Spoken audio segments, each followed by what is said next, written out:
Hello बच्चों, welcome to my YouTube channel Devika studies. तो बच्चों, आज की वीडियो में हम उप सह संयोजक यौगिकों के आईयूपीएसी नामकरण को देखने वाले हैं। तो इसमें हम उप सह संयोजक यौगिक ले रहे हैं K3FeCN6 और दूसरा ले रहे हैं हम MnH2O की होल 6SO4। तो आईयूपीएसी नामकरण के लिए आपको सबसे पहले जो आपका उप सह संयोजक यौगिक है K3FeCN6, आपको इसके दो हिस्से करने पड़ेंगे। ठीक है, तो आपको इसमें जो ब्रैकेट वाला है वो तो अलग हो जाएगा और के वाला अलग हो जाएगा। ऐसे ही दूसरे में हमारा जो ब्रैकेट वाला है वो अलग होगा और SO4 अलग होगा। अब इसमें प्लस और माइनस कैसे लगेगा? तो सिंपल सी बात है कि जो हमारा पहले वाला होगा वो तो प्लस में होगा और जो दूसरा होगा वो हमारा माइनस में होगा। मतलब उल्टे हाथ पर प्लस आएगा और सीधे हाथ पर माइनस आएगा। ऐसे ही इसमें हमारा उल्टे हाथ पर ये पूरा ब्रैकेट है तो इस पर प्लस है और फिर सीधे हाथ पर हमारा ये SO4 है, इस पर माइनस है। तो पहले प्लस आएगा फिर माइनस आएगा। अब इसमें हम देख लेते हैं कि ये क्या क्या है। तो इसमें के क्या है? आयन है। मतलब जो इधर होता है तो वो क्या होता है? आयन होता है और इसमें SO4 आयन है। फिर जो ब्रैकेट के अंदर सबसे पहला होता है उसे कहते हैं केंद्रीय धातु परमाणु और जो छोटे ब्रैकेट में रहता है उसे कहते हैं लिगेंड।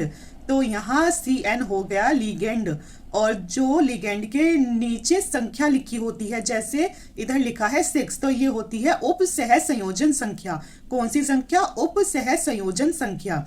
तो इसमें आयन है SO4, Mn है केंद्रीय धातु परमाणु, H2O है इसमें हमारा लिगेंड और 6 है हमारी उप सह संयोजन संख्या।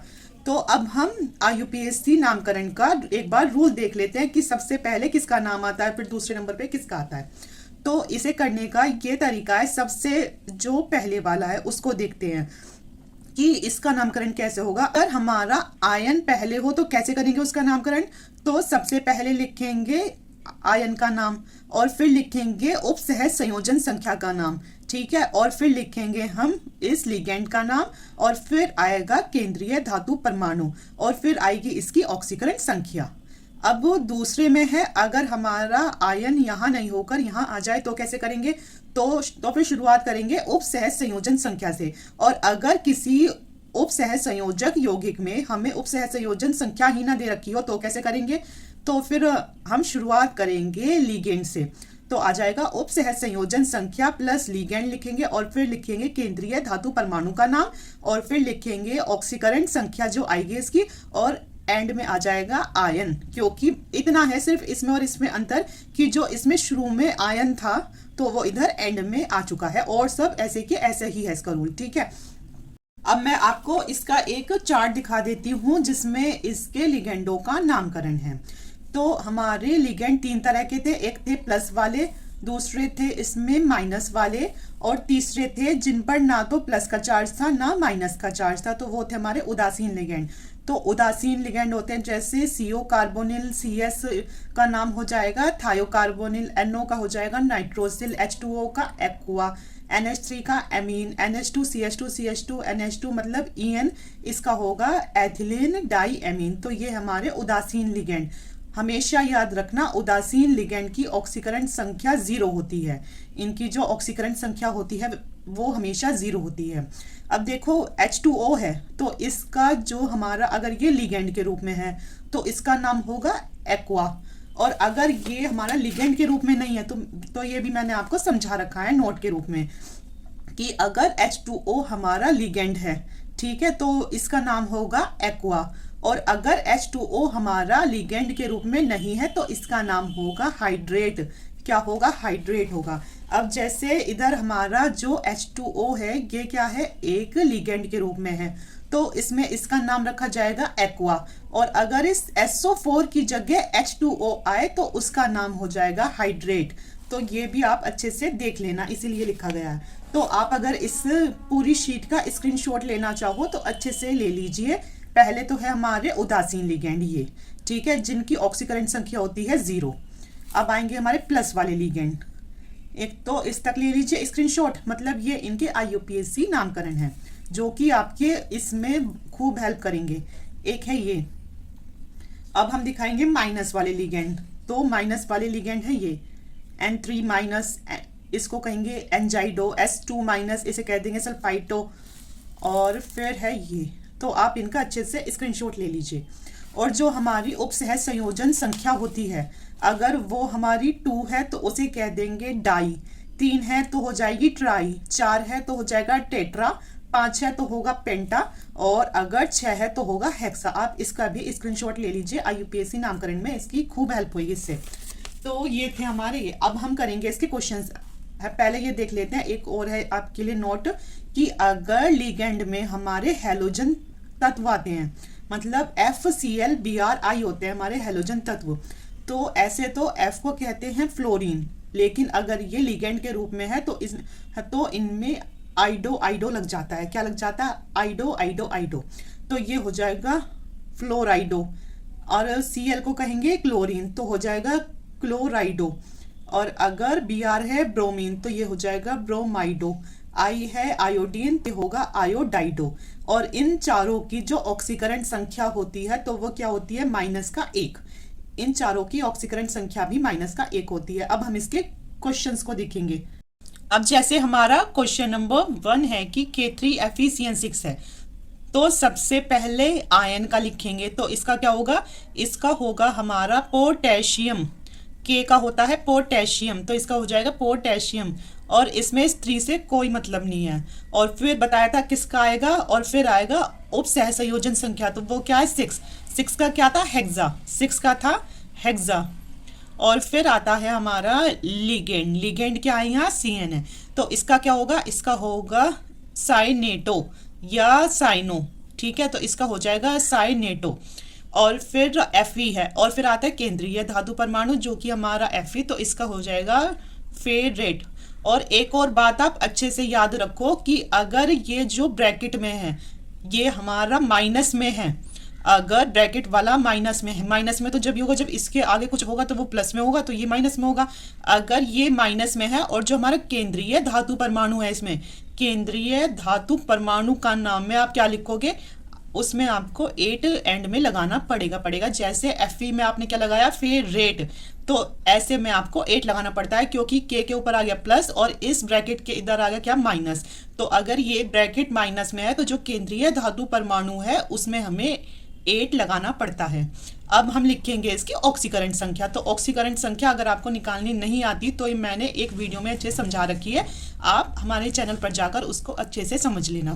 फिर भी हम इसमें एक बार बता देते हैं कि हमारी पोटेशियम की ऑक्सीकरण संख्या होती है +1, उसमें 3 से गुना करनी है। इस 3 का यूज ऑक्सीकरण संख्या में होगा, इसके नाम में कहीं नहीं होगा।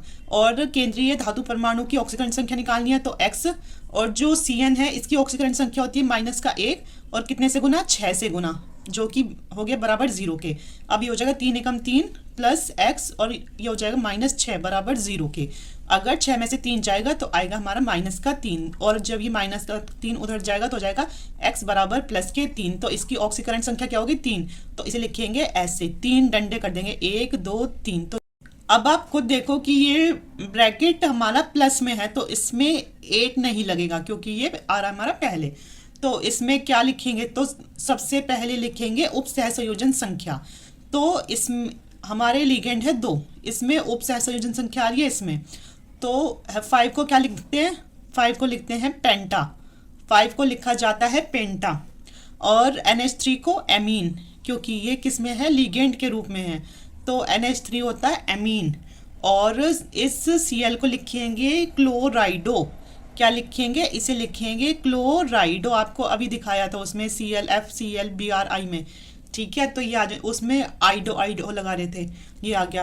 अब आ जाएगा हमारा केंद्रीय धातु परमाणु जो कि है CO, तो इसको क्या लिखेंगे? इसको लिखेंगे कोबाल्ट, इसको लिखा जाएगा कोबाल्ट, ठीक है। अब इसकी ऑक्सीकरण संख्या लिखेंगे यहाँ, और फिर ये क्या है? Cl2, तो इसे लिखेंगे क्लोराइड, इसे क्योंकि फिर आता है आयन, तो इसे लिखेंगे क्लोराइड। और इसकी ऑक्सीकरण संख्या निकालनी है इसमें CO की, तो कैसे होगा? हमें किसकी होनी है इसमें? CO की, तो X आ गया। NH3 की ऑक्सीकरण संख्या होती है 0, क्योंकि ये उदासीन होता है, और इसमें 5 की गुना कर देंगे प्लस। और इस Cl की ऑक्सीकरण संख्या होती है -1 प्लस। अब इस Cl2 की ऑक्सीकरण संख्या लेंगे तो Cl की होती है -1, इसमें 2 की गुना कर देंगे, इज इक्वल टू आ जाएगा 0। तो x + 0 -1 और ये आ जाएगा -2 = 0। और अगर इन्हें जोड़ेंगे तो कितने आ जाएंगे 3, x - 3 = 0। और जब उधर जाएगा तो आ जाएगा x = +3। तो जो इसकी ऑक्सीकरण संख्या हुई तो वो आ गई हमारी 3 डंडे, मतलब ठीक है, रोमन नंबर में आ गया 3 डंडे। अब हमारे तीसरा क्वेश्चन है K4Fe CN6H2O। तो सबसे पहले आयन का लिखेंगे, तो ये क्या है, पोटेशियम। तो ये हमारा पोटेशियम आ गया। और फिर आएगी हमारी उपसह संयोजन संख्या जो है यहाँ ये 6, जिसे लिखा जाता है हेक्सा। और जो लिगेंड है वो हमारा इसमें CN, तो ये आएगा साइनेटो। क्या होता है, साइनेटो। ये हुआ साइनेटो, आप इसकी जगह साइनो भी लिख सकते हो। अब दूसरा लिगेंड है H2O, मतलब H2O अगर लिगेंड के रूप में है तो आ जाएगा हमारा एक्वा। तो क्या आएगा, एक्वा आ जाएगा। और फिर आएगा केंद्रीय धातु परमाणु जो कि है Fe। और अभी बताया था अगर ये पूरा ब्रैकेट माइनस में है तो जो हमारा केंद्रीय धातु परमाणु है उसके एंड में 8 लग जाता है, तो आ जाएगा फेरेट। और फिर आएगी इसकी ऑक्सीकरण संख्या। तो ऑक्सीकरण संख्या कैसे निकलेगी, 4, पोटेशियम है +1, Fe की निकालनी है तो इसलिए आ जाएगा x +6, और Cn की होती है इसमें -1, और H2O की होती है 0 क्योंकि ये उदासीन होता है। तो इसे सॉल्व करेंगे तो आएगा 4 + x और -6 = 0। और जब 6 में से 4 जाएगा तो आएगा -2, तो x बराबर आ जाएगा हमारा +2। तो इसकी ऑक्सीकरण संख्या हो गई है 2, तो आ जाएंगे हमारे इसमें 2 डंडे। अब चौथा है हमारा K3CrC2O4 की होल थ्राइस। K3CrC2O4 की होल थ्राइस। तो इसमें सबसे पहले आयन है हमारा पोटेशियम, तो लिखेंगे हम यहाँ पोटेशियम। फिर आएगी उपसह संयोजन संख्या, तो इसमें उपसह संयोजन संख्या है 3, तो आ जाएगा ट्राई।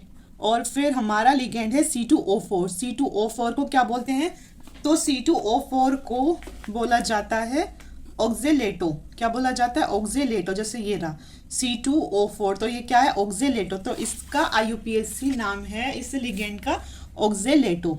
तो आ जाएगा ट्राई ऑक्जेलेटो,